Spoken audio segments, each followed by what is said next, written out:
So we're talking about the Celtic Football Club. I think the first question has to be Jay as a Montrealer. I mean, your name is Baruchel NDG. Yeah. Like strong Montrealer. Yeah. How do you get into the Celtic Football Club? What makes you a fan? A bunch of different things. It's hard to find the sort of light bulb moment necessarily, but I think it stems from the fact that my mother was 6 of 8 kids in an army family from the Maritimes. She's only like the second Quebecer in her family. We go back in Nova Scotia over 200 years before that, and part of that, you know, especially when you grow up with a family from the East Coast, there's a real sense of heritage and tradition, of course. and all these different things, patrimony, whatever you want to call it, and so we were always made aware of our Irishness, and so when I was a teenager and I saw Henrik Larsson score a goal for Celtic, and then shortly after that saw Aidan McGeady come on the scene, and he was one of my favorite players, still one of my favorite players of all time. And then hearing the songs that everyone was singing and seeing the shamrock and the white and green, and then learning about the history, it only got me more and more into it. And like there are certain teams like the Habs that reward your fandom, right? And you can be a lifelong Habs fan and still only know a fraction of the story and the history. And Celtic is one of those teams. And like the Habs, once I've joined this fraternity, it's seen me in such good stead. I've had strangers open their worlds and their lives to me, from the small end of kind sentiment to constant offers to sleep over places and stuff. And I just so basically carried away in the storm of history, heritage, culture, and the story of the Irish immigrant saga, which is, you know, has a lot to do with my family and is the origin myth of Celtic. Oh, and you yourself, I mean, if you're listening to this right now, you probably know Jay from, I mean, movies and from television, back from when he was a youngster in Canada. But you are a lesser-known figure, though you did host this show that aired in Canada, that was taped in Canada, the Fox Soccer Report. Yes, this unique. If ever there was a subject that required a documentary to be made about it, Fox Soccer Report is definitely it. Everything about it is so bloody specific. Tell us. What do you mean? Where you did it, why you did it. So I came to Canada initially in 2009 to Vancouver just for a 12-month visa, see a different part of the world. Hang around. And obviously I'm a sports journalist, so Winter Olympics are happening in Vancouver. But I watched this TV show every night, this show called Fox Soccer Report, and I went, you know, this is great. And I did some digging around and realised it was Canadian produced. So Fox in LA wanted this nightly soccer show to go right across North America, into the Caribbean, Central America. And they had a relationship with a CanWest-owned channel called Fox Sports World Canada. Right. And essentially they outsourced the production to Canada to make it a little bit cheaper. And the studio that they found was in Winnipeg. So yeah, at one point in the film you say, because you're talking about, it's a real shout out to Winnipeg, because you guys are talking about how beautiful Canada is, and Jay's like, oh, Canada's so beautiful, the East Coast so beautiful, center of the province so beautiful, center of the country, and you're like, well, I lived in Winnipeg, and Jay kind of goes, oh yeah, Winnipeg, that's nice. That's a city in our country. So and you end up taping the show and living in Winnipeg for a while. I lived in Winnipeg for about 2.5 years, and so, you know, when I'm coming here and people are like, this accent in the arse end of Winnipeg in a blizzard talking about giving us Argentine soccer results. Like, are you watching it? Every night. Yeah. I taped it. I would DVR it and watch it every night before I go to bed. That was like... And not just Jay. I mean, I've had emails from high-profile sports executives right across North America. Really? Oh, yeah. I mean, I've just made so many contacts from a professional perspective through this show that was produced in Winnipeg. So what happened? Skeleton Crew. JJ reaches out to you. Yeah, we started chatting on Twitter, just like we were both following each other, like, hey, man, like what you do, hey, vice versa, blah, blah, blah.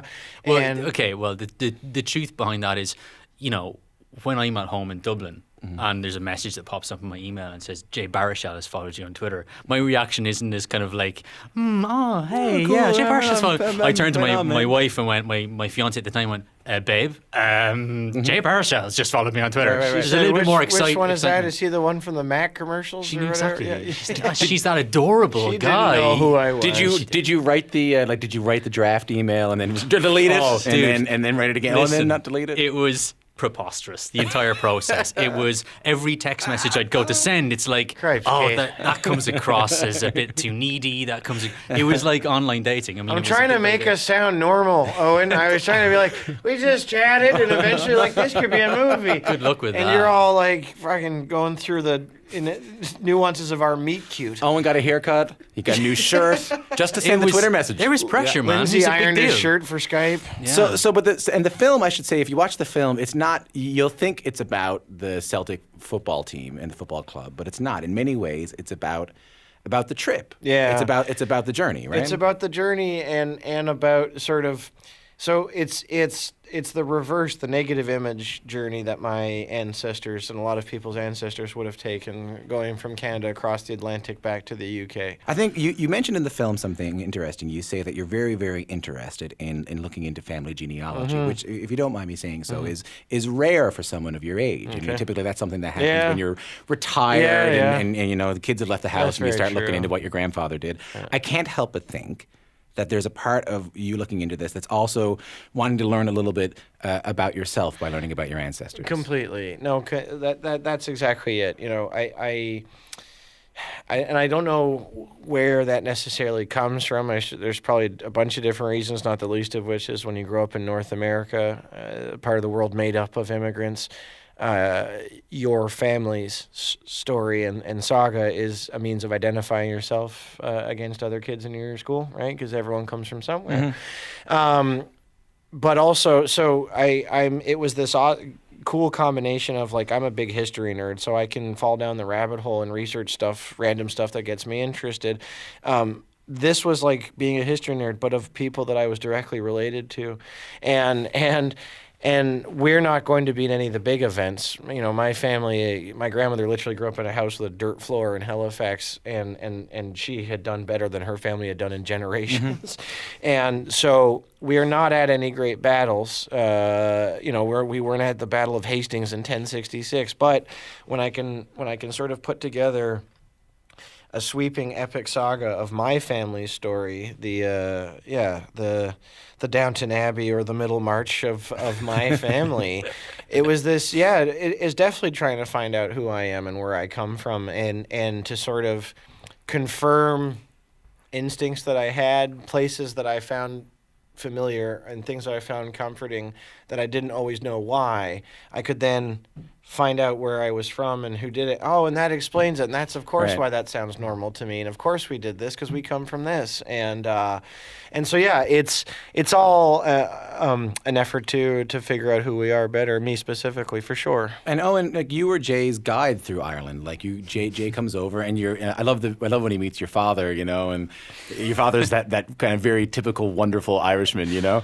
and Yeah. and they start chatting, and then but I can't help but think the same way it went for Jay, learning about his ancestors by coming into Ireland. Like, did having Jay there and you guiding him through your country make you reevaluate the way you look at your country? Without a doubt. Without a doubt. I think Irish people, by their very nature, distance themselves from the past, particularly. Yeah. It's not something that we dwell on. Well, it's complicated. It's a complicated. It's complicated, past. and we also don't do well with compliments and self-promotion. So that's why this is also bizarre for me. But so when you take someone into your environment and show it off, it just doesn't fit very comfortably for an Irish person. Yet, I just was filled with an enormous sense of pride because we'd been in Montreal and Jay showed me around. And I got to bring him to Croke Park, and I got to show him our national sport, and I got to show him this is us. This is our culture, and this is 80,000 people paying in to watch an amateur thing take place, and bringing Jay to Galway, him meeting Anthony Nash afterwards, a Cork hurler, a high-profile sports athlete, high-profile athlete back home, who is worshipped by all these kids and goes in to teach a class a couple of days later because that's what he does. He's just a teacher. It's wild. And those things, you don't want to be a cliche, but you found it very, very difficult not to not to be proud of showing it off. Particularly the crew as well. We're all Canadians, and they were kind of being tourists at the same time. So that was something special, and it went against the Irishness a little bit. And sometimes it's important. Sometimes you have to kind of challenge those little quirks and idiosyncrasies that you have. And for us on this side, coming over there, it's almost like going to your grandparents' house for the first time, where it's familiar, but it's also far older and different and has all its own story. Like so and like you can see when you're in the room with your mom and your grandmother, oh, this came from that, and that came from this, but you can't really see that big picture unless you're in and so that's what going over there is like for me. Is going to grandmother's house. I think you have these ideas too, like as someone of Irish descent, like someone from Newfoundland. Like when I go over to Ireland, I have this idea of what it's going to be like. But then it is its own place. It's very different than your kind of romantic nostalgia of it, especially when it comes to hurling. Like I found that we don't have. And where I'm from, we had a big tradition of amateur hockey, and the ice hockey players were the biggest stars, even though they were your butcher, But that's not something we have here in the way that it's in Ireland. Like hurling, these guys are national superstars. Yeah, we have no amateur. I mean, our amateur athletics. The only way that you get famous in amateur athletics in Canada is if you can make it to the big show. To the Olympics, yeah. And when there's a moment in the beginning where you get to see like Jay's Celtics. You get to see Jay's Celtics or Jay's Celtics, but you get to see his kind of home church, and he's excited to take you to the Bell Centre. Yeah. What was that like for you? Did you did you know anything about the Habs? Did you understand the meaning that was imbued into this place for him? So when I lived in Canada, firstly, obviously you are fascinated with the attachment to hockey, and you're really trying to figure it out just as a cultural kind of thing, and why are Canadians so passionate about this. So there was an awareness there, but the Bell Centre being shut down to allow us to come in and film, all the crew were saying to me, this never happens. Yeah, I can't believe it. And Jay was like, dude, you do not know how fortunate we are to be doing this. But they don't owe anybody any favors. No, I felt special watching it. Like I felt special watching it. But like what I found was the eerie quiet, and as a sign of respect, you felt like you had to whisper. Yeah. It's why do you think that is? I'm not sure why it is, but all you had to do was look above you. Yeah. Because there's a history hanging from the rafters. No kidding. And I was very aware of, Jay's kind of talking me through the history, and you become very aware that this encompasses far more than guys going out and beating a puck around a piece of ice. That's right. That's an interesting point. And Jay, I want to put that to you, because I think that one of the things you guys say in this film is that fandom is far more than just supporting a team. Oh, big time, yeah. I mean,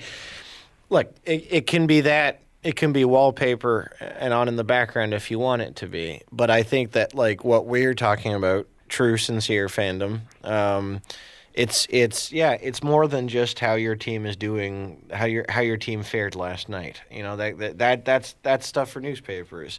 It's more about it's as important to you as who your parents are and who broke your heart and where you got lost and when you got unemployed and that first gig you got. Like true fandom transcends sport, and we're using that word transcend a lot today, but that's the God's honest truth. True, sincere fandom is rain or shine. It's not fair weather, and really, there's nothing of merit without it. There's how you get paid to write a book or paid to write a record or paid to play a game you only get that because there's true, sincere fandom. I do want to say this, that when I saw the name of the film and I found out what it was about, I thought of another film about the Celtic Football Club I've seen, and it wasn't the same film at all. It was a documentary, and it was about the historical violence between supporters of Celtic. And was it the Vice doc? Yeah, supporters of Rangers. For me, that was my introduction to Celtic. Yeah.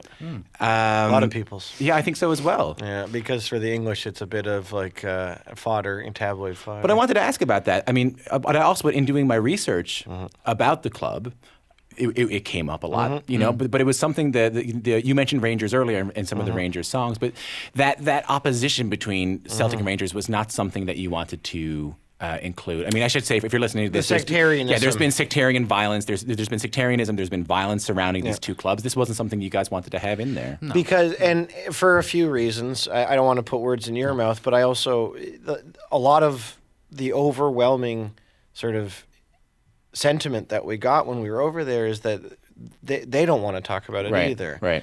That was something that was like when we talked to this one Celtic historian, David Potter, and he's a Catholic. He's a Celtic historian, diehard Celtic supporter, and a Protestant.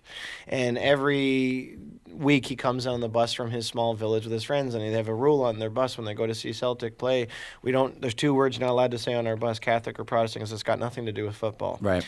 And so this unpleasant, ugly side of it, which, by the way, is only a hop, skip, and a jump away from being a passionate fan, right? When does a passionate fan become a hooligan or become, it depends. But it's ugly and it's negative, and the rivalry and the history are there regardless, and so I think we wanted to be able to make a movie that was a love letter to Celtic without having to be, a poor man's rehash of the Troubles or something like that, because it's like, it's 2016.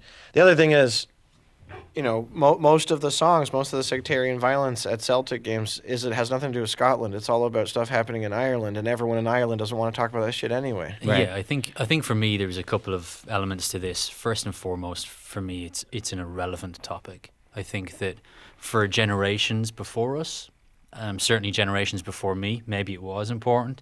You can put all of your emotions and anger and frustrations, and you put it into what happens on a sports field. Mm-hmm.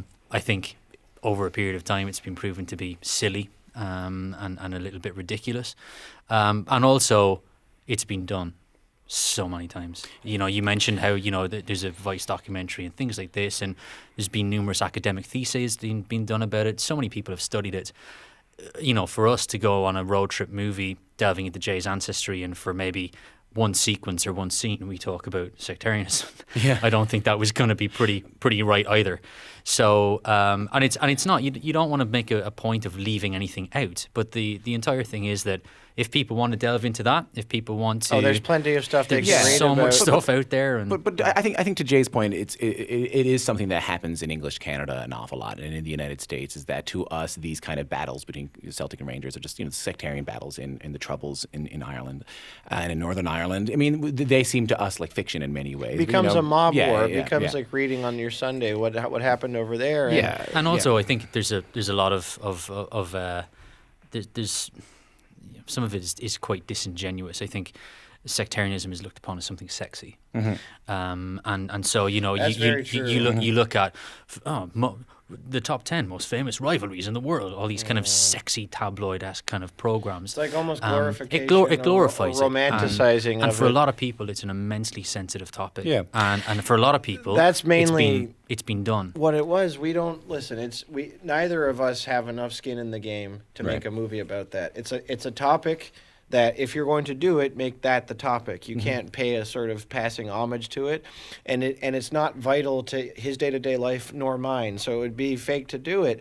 And also, as someone who comes from a fairly colorful political background in Montreal and Quebec. Montreal and Quebec, I know what it is to lose your appetite for even hearing about that completely.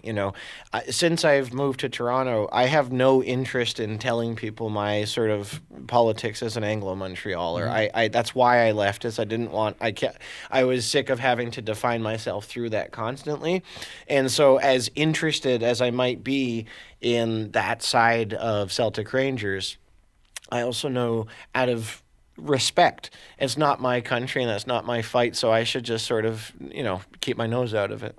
To that point, and thanks for talking about that. I want to talk a little bit about Jay. Like after what you didn't show in the film was coming back. Like you go to the big game, you go out in the pitch, which is unbelievable. Mm-hmm. It's incredible that happens. Yeah, it really is. And you get to go on the show and you get to talk about it.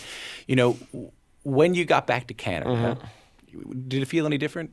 Oh, big time. Yeah, not just your fandom, but also just your life in Canada. Did it feel different? Yeah, it just like anytime you leave, it should affect how you feel when you come back. And if it doesn't, that's just because you're numb and cynical. Yeah.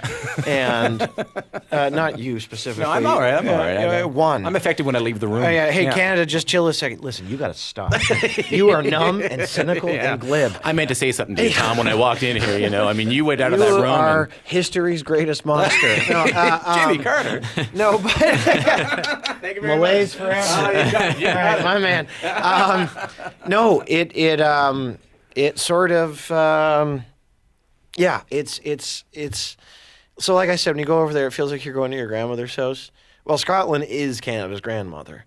Like our first prime minister was a Scot. Scots built and designed our country. Scots have a huge thing, play a huge role in our country to this day. Like I go on Wikipedia, I was curious, where do most people immigrate to Canada from? It's still the United Kingdom.